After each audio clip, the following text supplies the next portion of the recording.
Cette vidéo s'adresse à tous les chauffeurs, essayez-le et vous allez voir qu'ensemble on va réussir. Première des choses qu'il faut savoir, c'est que Uber sans nous n'est rien du tout. Voilà pourquoi on a des majorations. C'est quand les chauffeurs ne travaillent pas.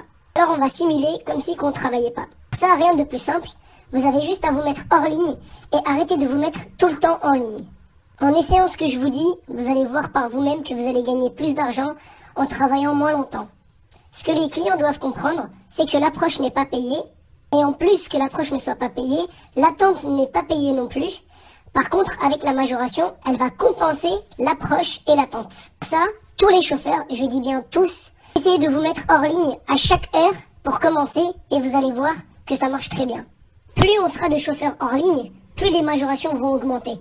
Et après, tous les chauffeurs, il n'y a pas de souci, vous aurez le droit de vous mettre en ligne, mais chacun votre tour et pas tous en même temps. Et comme vous avez dû le remarquer, les jours de majoration, on peut monter jusqu'à 2. Ça veut dire que les clients, ça ne leur dérange pas de payer 11 € une course au lieu de 7 € et vous le savez mieux que moi.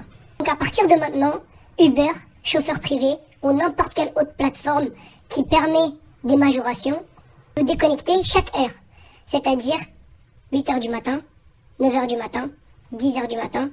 Juste essayez, s'il vous plaît, tous en même temps, mettons que la vidéo elle tourne à partir du 10 septembre.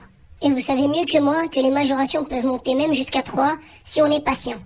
Vous allez voir, à partir du 10 septembre ou plus, tous les jours, plus vous allez rester déconnecté, plus les chauffeurs vont se mettre là-dedans et on va gagner plus d'argent, tout simplement parce qu'on le mérite. Première question bête et méchante, pourquoi les Uber coûtent moins cher que les taxis alors qu'on propose un service de meilleure qualité et tout le monde nous préfère? Encore une autre chose, c'est est-ce que vous préférez faire moins de courses et rentrer chez vous plus tôt et enfin avoir une vie, ou est-ce que vous voulez continuer à être l'esclave de Uber en travaillant tout le temps, en restant connecté et des fois ne pas avoir de courses pendant 1 heure? Il y a eu plein de manifestations, il y a plein de chauffeurs qui n'ont pas participé. Là, c'est pas une manifestation, c'est simplement... Cette fois, ce n'est pas une manifestation, c'est simplement être malin. Et vous allez le voir, en le faisant chaque heure, vous allez comprendre le système et vous allez le faire chaque minute. Au début, on va commencer toutes les heures. Donc, faites-le à 8 h du matin, 9 h du matin, 10 h du matin. En gros, faites-le à chaque heure et vous allez comprendre que ça marche super bien. Et après, on essaiera de le faire toutes les demi-heures. Encore plus tard, si ça marche bien, on essaiera de le faire plus longtemps. Vous allez voir, on n'aura que des courses majorées toute la journée. C'est à partir du 10 septembre, certes. Mais par contre, il se peut que tous les chauffeurs n'ont pas accès à cette information assez rapidement.